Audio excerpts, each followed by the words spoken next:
Buenas noches, ya hemos llevado a cabo muchísimas actividades el día de hoy y pues ahorita nos toca continuar, ya se está haciendo de noche y tenemos a dos invitadas de lujo. Hoy nos acompaña Sandy Recinos, ella es abogada y notaria y amiga también de la Universidad de San Carlos de Guatemala. Ella tiene experiencia en el sector público y privado, ha ocupado distintos puestos para la defensa de los derechos humanos, fungió como vicepresidenta de la Asociación La Familia Importa y también participó del Consejo Nacional para el Cumplimiento de los Acuerdos de Paz. Actualmente es la secretaria ejecutiva de la Secretaría contra la Violencia Sexual, Explotación y Trata de Personas, SVET. Y también contamos con la participación de Priscila Guerra, también una buena amiga, abogada y notaria de la Universidad Francisco Marroquín. Priscila es magíster en docencia universitaria por la UNIS, ha sido asesora y es asesora de movimientos civiles en materia de derechos humanos, entre ellos Asociación La Familia Importa y otras como Familia de las Américas. Priscila es abogada dedicada al ejercicio de la profesión en lo privado y al litigio penal y también se dedica a la cátedra de estudios superiores. Así que bienvenidas. Hoy, pues, habían nervios antes, pero hoy vamos a platicar de un tema bastante actual, un tema muy importante, y es la prevención del abuso. ¿Y de qué tipo de abuso? Pues vamos a estar hablando de diferentes tópicos, pero cuando oímos abuso no me refiero únicamente al término jurídicamente, ¿no?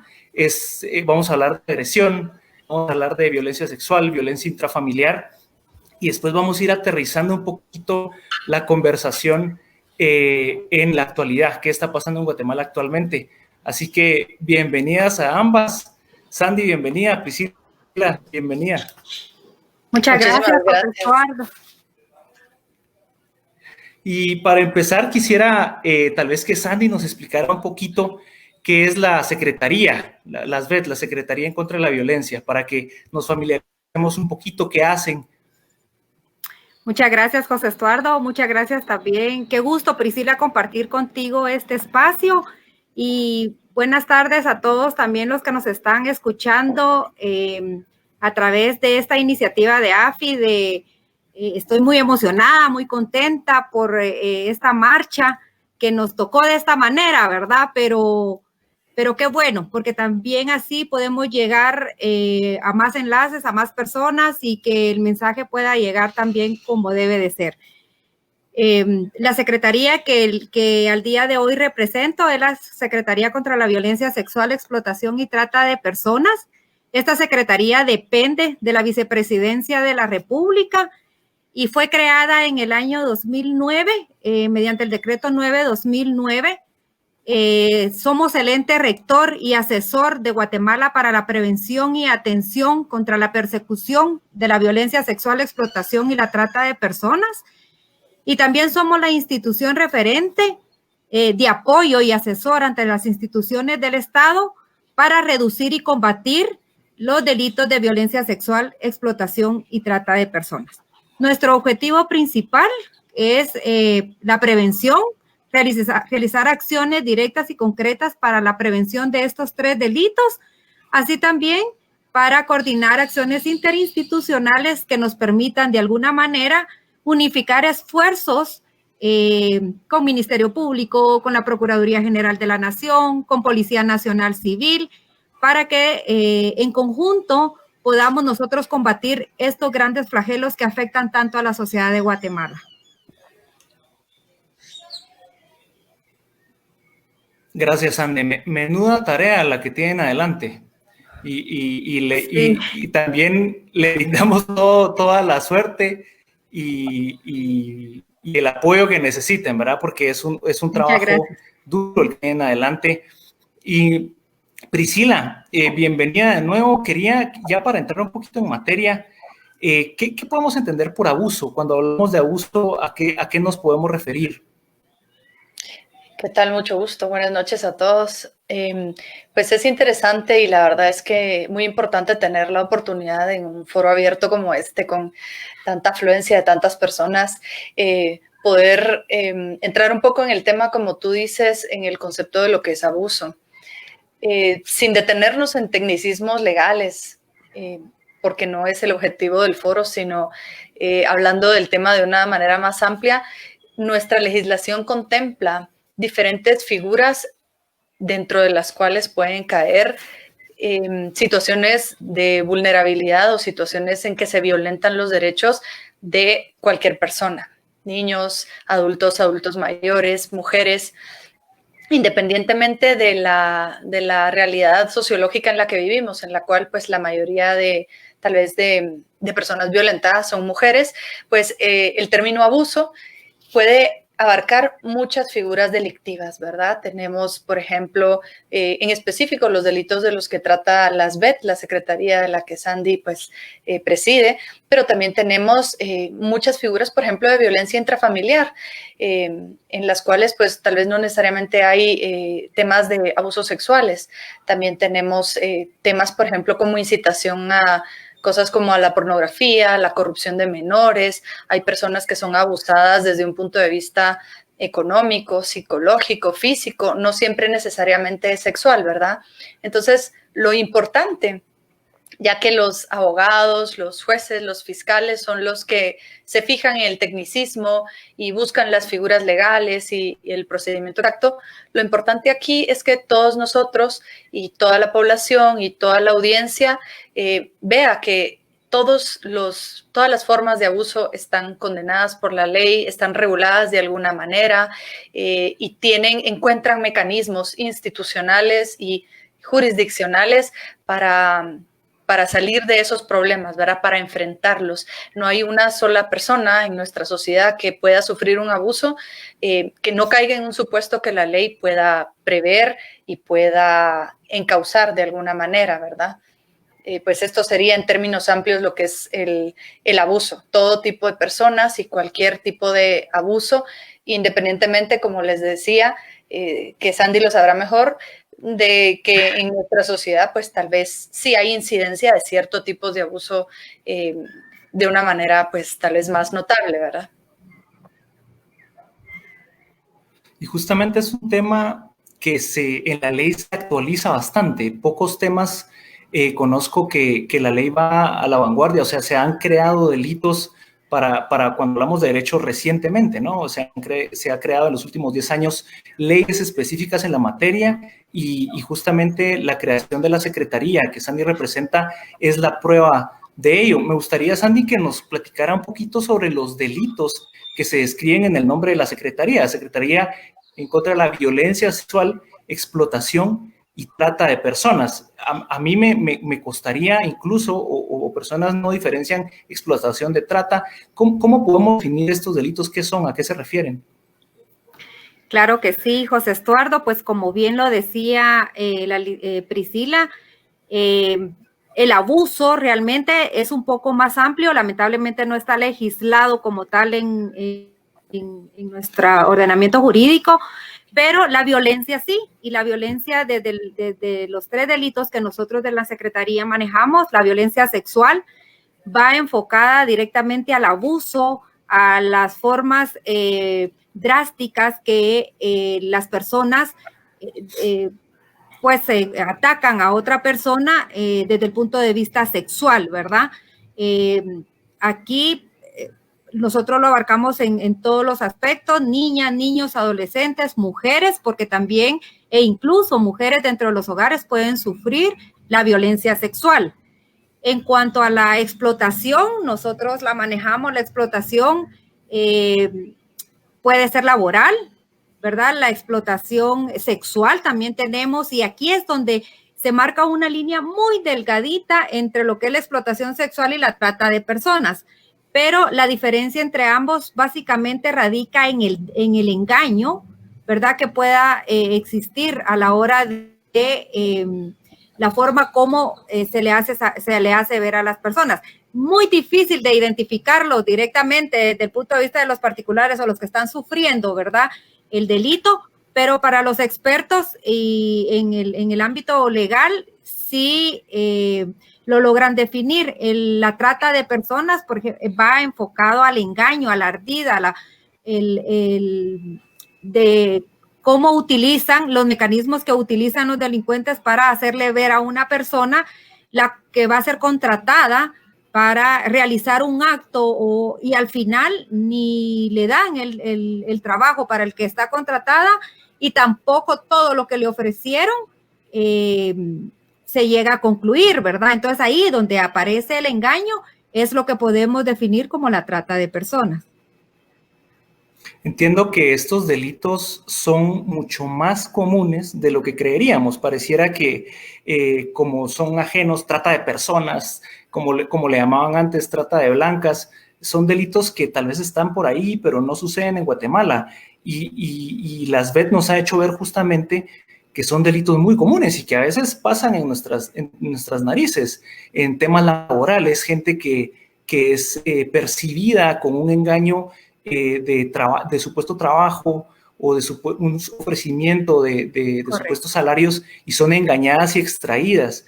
¿Cómo podemos, Sandy, prevenir este tipo de delitos de una manera general? Yo sé que el tema de prevención es muy técnico, pero de una forma general, ¿cómo podemos prevenir o qué medidas de prevención existen? Sí, José Estuardo, mire, solo quiero recalcar efectivamente lo que usted está diciendo. En el tema de trata, nosotros le hemos dado mucha importancia a este tema porque se ha vuelto muy normal y muy poco visible dentro de nuestra sociedad. Sin embargo, sabemos que la trata de personas viene desde años, cuando era lo que se le llamaba la época de la esclavitud, ¿verdad? Y en nuestros tiempos está considerado dentro de económicamente que la trata de personas rinde un porcentaje de económico a nivel mundial similar a la venta de armas y al narcotráfico.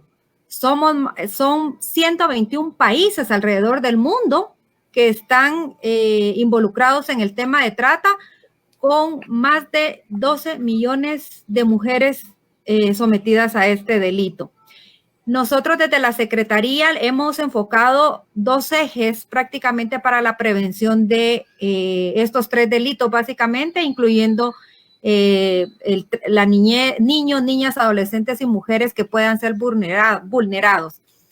Desde el punto de vista más familiar, nosotros hacemos un llamado a las familias a fortalecer los lazos de comunicación y de confianza, la comunicación y conversación entre padres, hijos, el respeto mutuo dentro de la familia, donde no pueden aceptarse actos que puedan ser violentos, ¿verdad? Que después puedan convertirse en actos muy normales, porque lamentablemente la violencia son conductas aprendidas.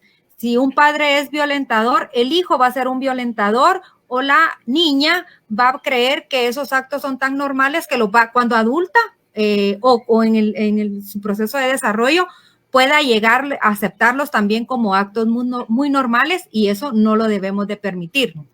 Generar igualdad de oportunidades dentro del seno de la familia, identificar también oportunidades de acuerdo a las características y pues fortalezas que pueda tener cada una de las personas sin violentarlos ni como padres de familia o exigirles más de lo que cada uno pueda dar como hijos. Y también la comunicación entre esposos es muy importante, el respeto mutuo, eso desde el punto de vista muy familiar. Y luego, a través de la Secretaría, nosotros hemos implementado un Plan Nacional de Prevención del Delito. Lamentablemente, este año, puedo decirlo que siendo un año tan atípico, nos llevó a replantearnos las estrategias de prevención del delito a nivel nacional y pues tuvimos que agenciarnos del apoyo de instituciones del Estado que nos apoyaran en este plan. Nosotros pretendemos a través de este plan comunicarle a la sociedad las características, las formas de que utilizan los violentadores hacia las víctimas, para que ellos puedan ser capaces de detectar cuando una persona está siendo víctima, ya sea de violencia sexual, explotación o trata, también a través de medios de comunicación, radio locales, afiches y la capacitación por medio de municipalidades. En las municipalidades tenemos la unidad de la mujer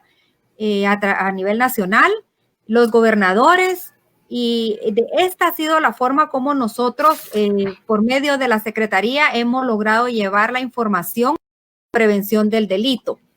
Ahí mismo nosotros damos a conocer, como le decía, las alertas y las formas de cada una de los 3 delitos para que la gente sepa cuándo está siendo víctima de alguno de ellos.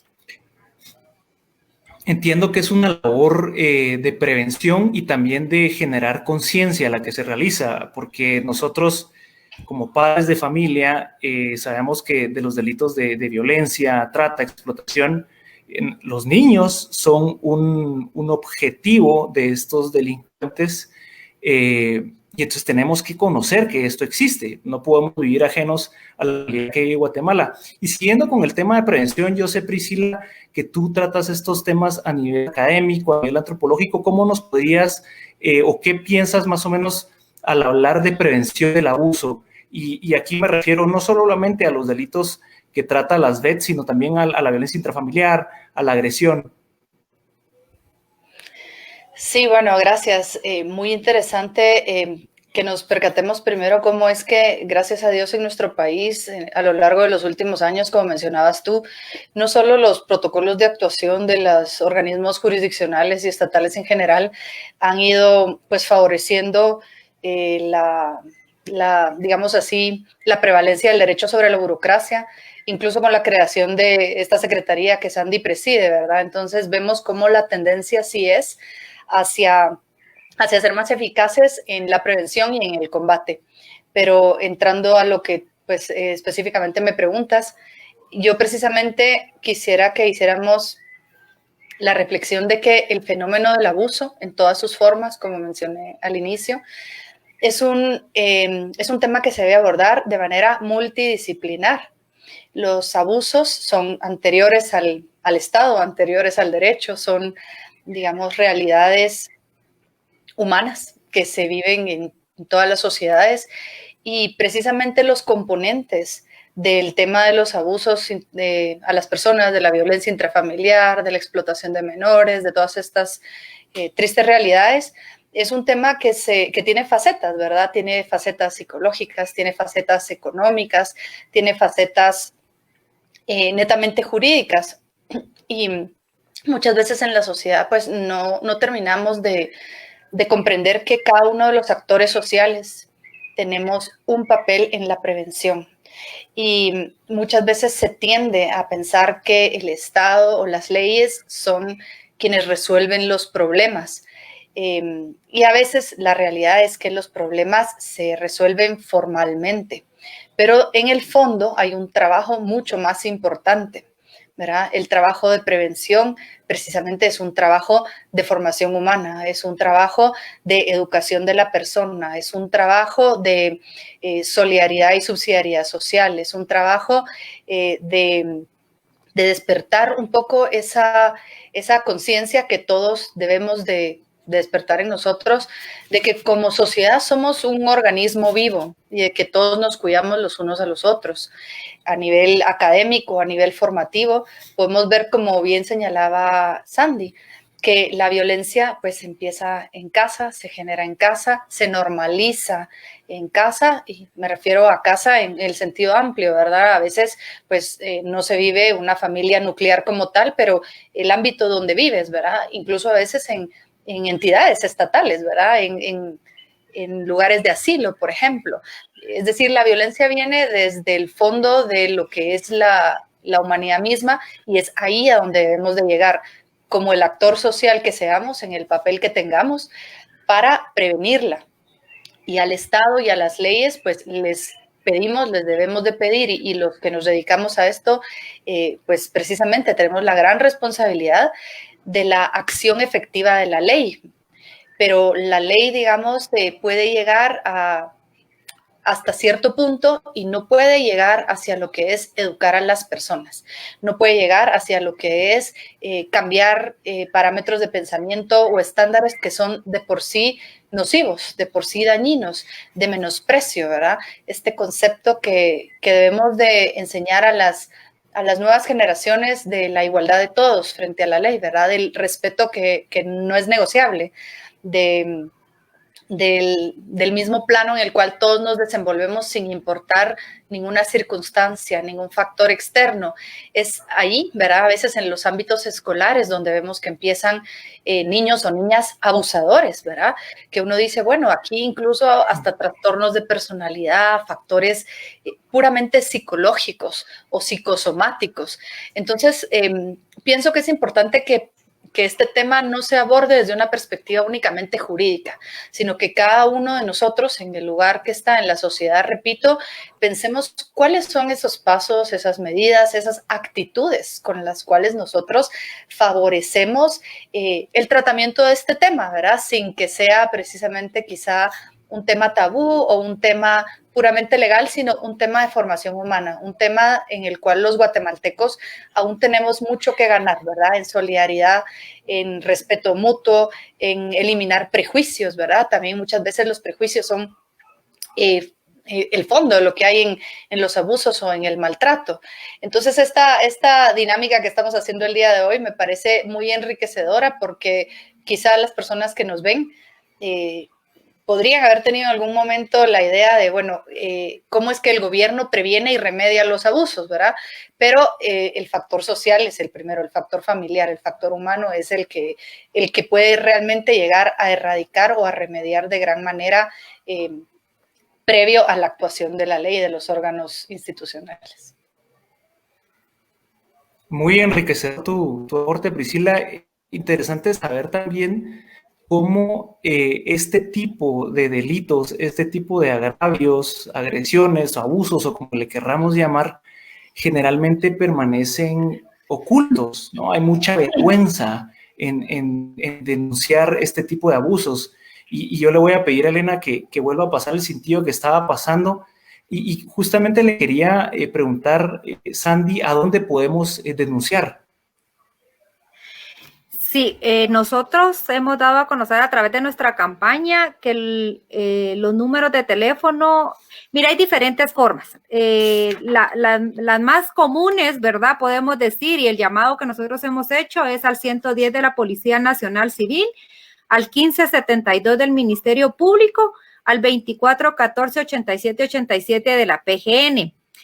En estos momentos, como estamos nosotros de esta crisis de salud, difícilmente, considerando que el agresor está en casa, por ejemplo, ¿verdad? En los casos de agresiones físicas, psicológicas o dentro de las agresiones de violencia, pues nosotros hacemos un llamado a las personas para que de alguna forma, si no pueden salir de casa, en la página de la Secretaría nosotros tenemos un botón de alerta y también a través de, hay otro botón ahí que dice tu pista GT.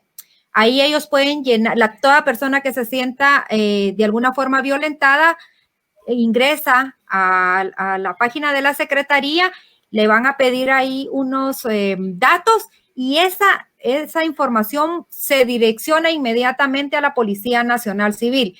Esto es en los casos de que las personas puedan tener internet, ¿verdad? Como en el caso de los teléfonos, cuando puedan tener algún teléfono o alguna forma de comunicarse, ¿verdad?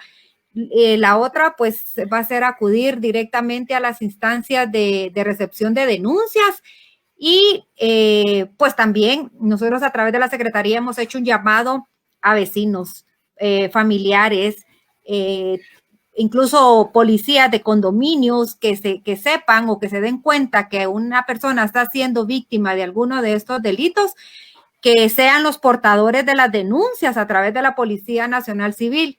En algunos lugares, la Policía Nacional Civil se ha tomado la tarea después del toque de queda, no como estos 3 días que estamos teniendo ahorita, pero en los que hemos tenido, que ha sido a partir de las 6 de la tarde, han salido radiopatrullas a dar a conocer ¿verdad?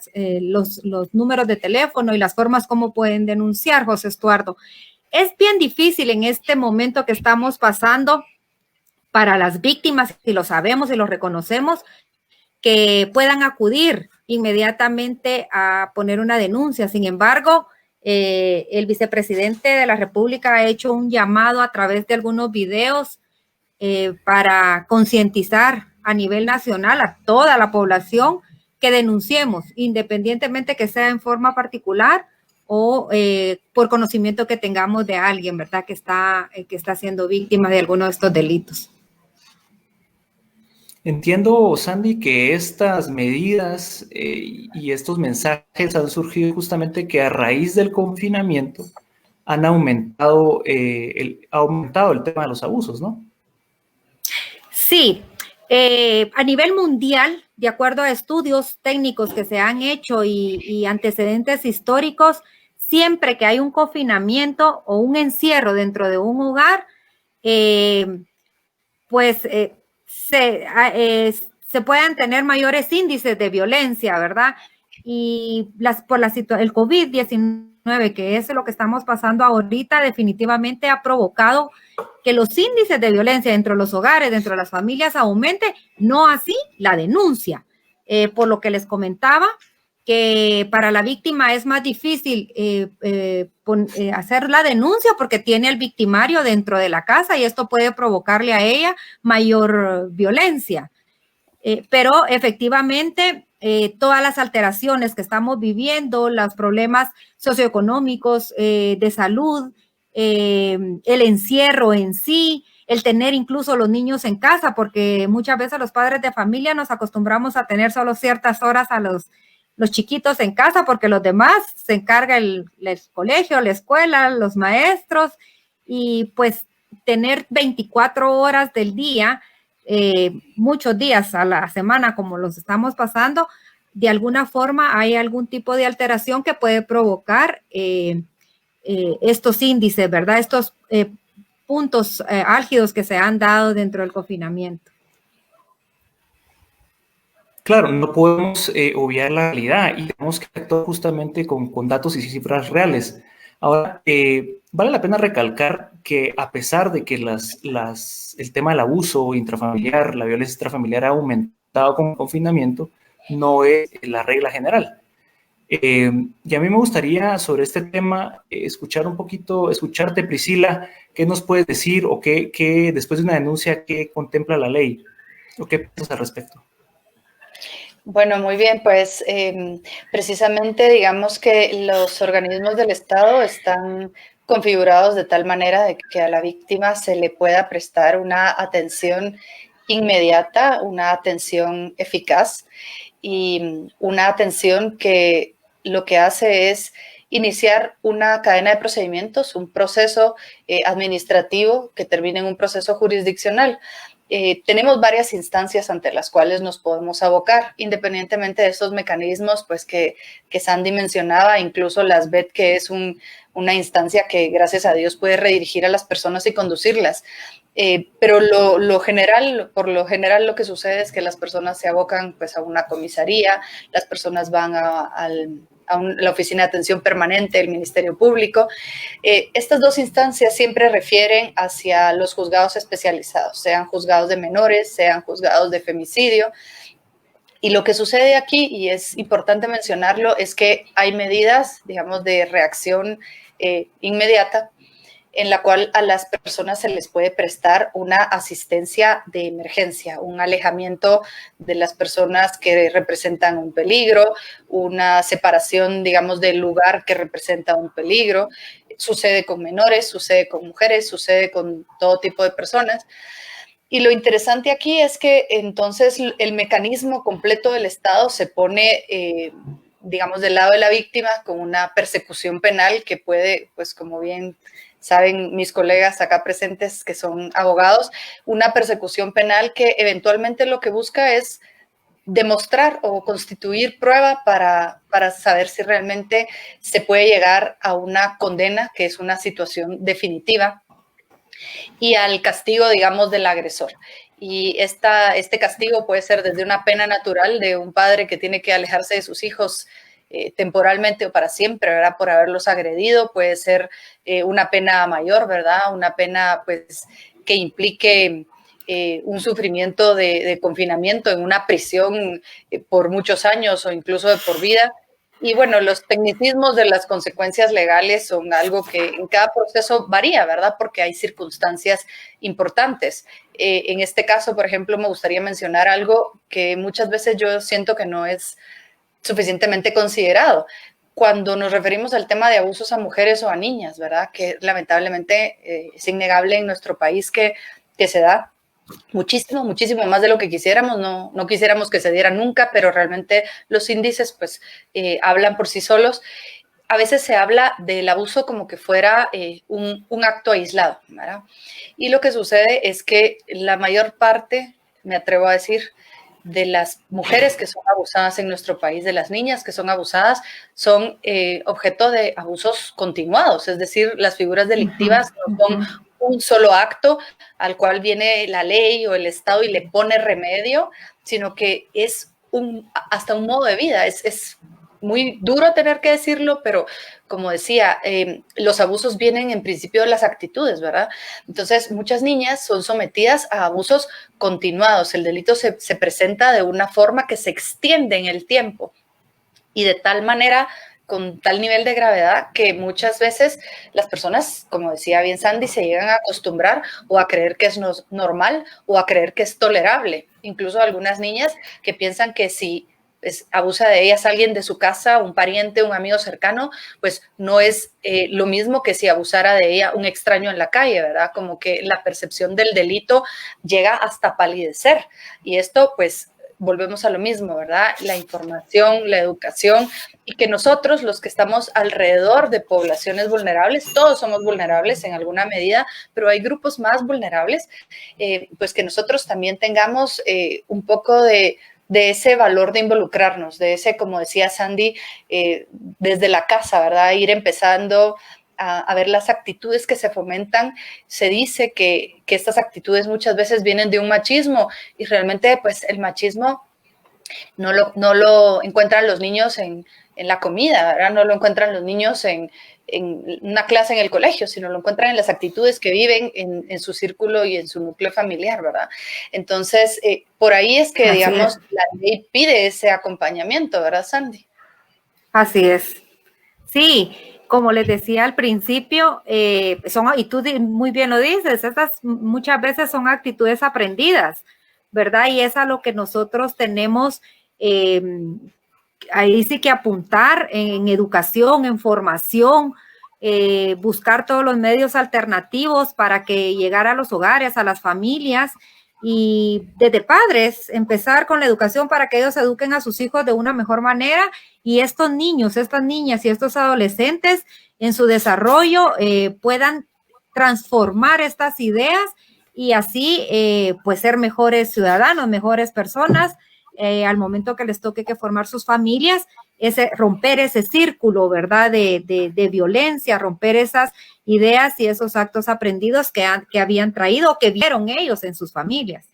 Y de hecho también desde el punto de vista del sujeto abusado, ¿verdad? Sea mujer o hombre. Muchas veces me ha tocado ver a mí, precisamente en el ejercicio de mi profesión, personas que han sido abusadas. Por alguna razón, la ley y las instituciones logran separarlas del abusador y caen en nuevos abusadores, es decir, caen nuevamente en situaciones en las cuales permiten el abuso. Entonces, ahí es donde vemos que no le podemos pedir a las leyes o al Estado Así es. magia para resolver lo que se debe de trabajar desde el plano humano con el acompañamiento estatal. Estas actitudes dan lugar, por ejemplo, a que instituciones estatales a veces vayan a tocar la puerta de una casa donde vive una niña de 12 años, 13 años, que es compañera sexual de un hombre mayor y que cuando la niña ve venir al organismo, sea Ministerio de Educación o lo que sea, le dice, no, si yo aquí estoy bien, no le miran un problema, no quieren salir de esa situación y probablemente son súper vulnerables a volver a caer en esa situación. Incluso al amparo de algunas disposiciones legales también. ¿Sí? ¿Perdón?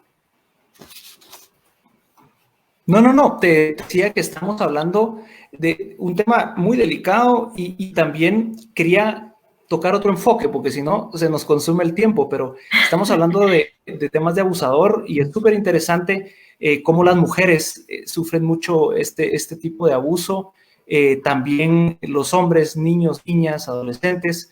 Y que quisiera enfocarme también que en este momento de confinamiento, los niños, sobre todo, los adolescentes también, están muy expuestos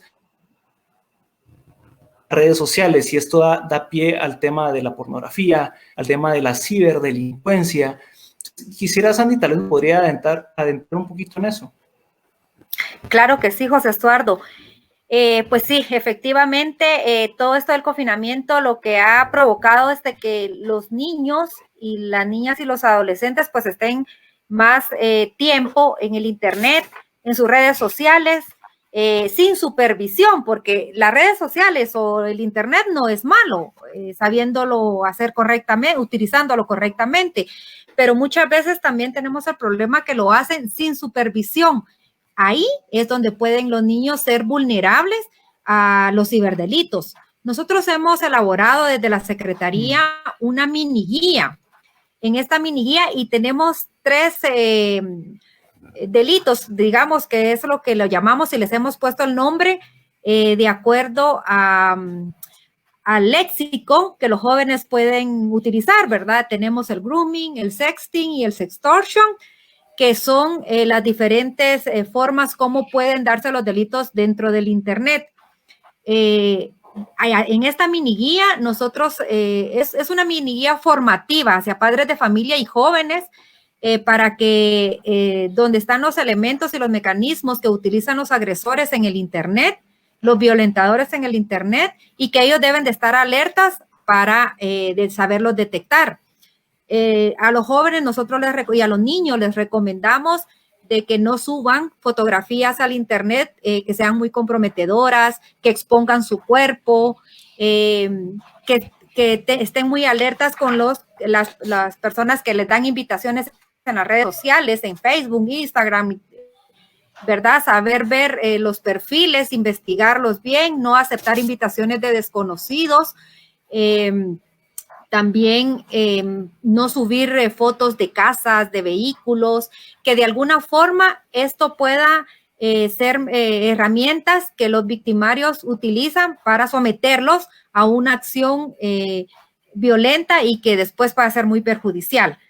A los padres de familia en la mini guía se les hace ver también lo importante que es la supervisión, que se hagan amigos de sus hijos en las redes sociales. Algunas veces cuesta, ¿verdad? Eso, pero no hay peor lucha que la que no se hace.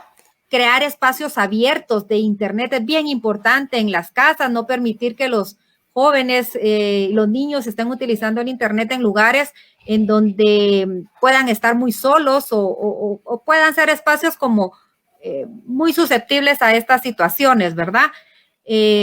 También bloquear páginas que no sean recomendables para los hijos. Y sobre todo, pues la comunicación, ponerles límites en el día, sobre todo en estos momentos que estamos viviendo, ¿verdad? De que no están yendo a los colegios, que no están yendo a clases extracurriculares o algo. Entonces, los jóvenes, los niños y los adolescentes están metidísimos en el internet casi al 100%, o si no, los teléfonos, que como repito, no es malo, sabiéndolo utilizar. Y que los padres de familia alertas en estos momentos y los jóvenes también, ¿verdad? Alertas para evitar todos estos mecanismos que utilizan los agresores y que de alguna manera ellos puedan llegar a ser víctimas de estos delitos. Miren, el tiempo se nos ha ido como agua entre los dedos, entonces ya no tenemos mucho. Tal vez yo le voy a pedir a que en manera de conclusión me gustaría, Priscila, escuchar tu reacción a este tema de la niñez, que como bien decíamos al inicio, estos delitos pasan sobre nuestras naciones y el internet no es la excepción, las redes sociales, los chats no son la excepción. ¿Cuál es tu perspectiva al respecto, Priscila, ya para ir concluyendo? Pues bien, perdón.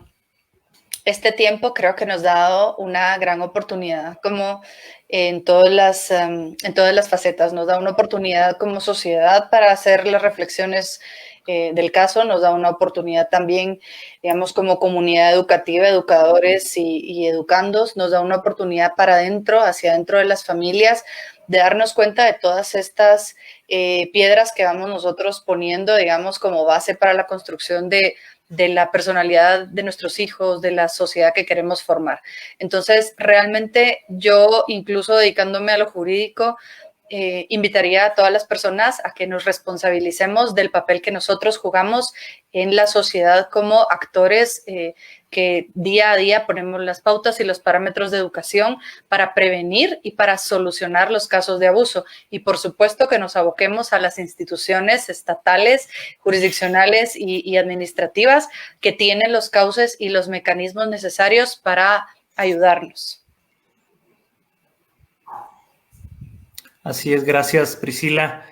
Bueno, sin más, yo quisiera agradecerles, gracias Sandy Recinos, gracias Priscila Guerra, por este tiempo. Es importante que hablar de este tema, que a veces no es fácil porque son temas delicados, pero que tenemos que conocer los padres de familia, porque sabemos que en la familia también es un entorno de amor en donde podemos proteger a nuestros hijos de que estos temas sucedan.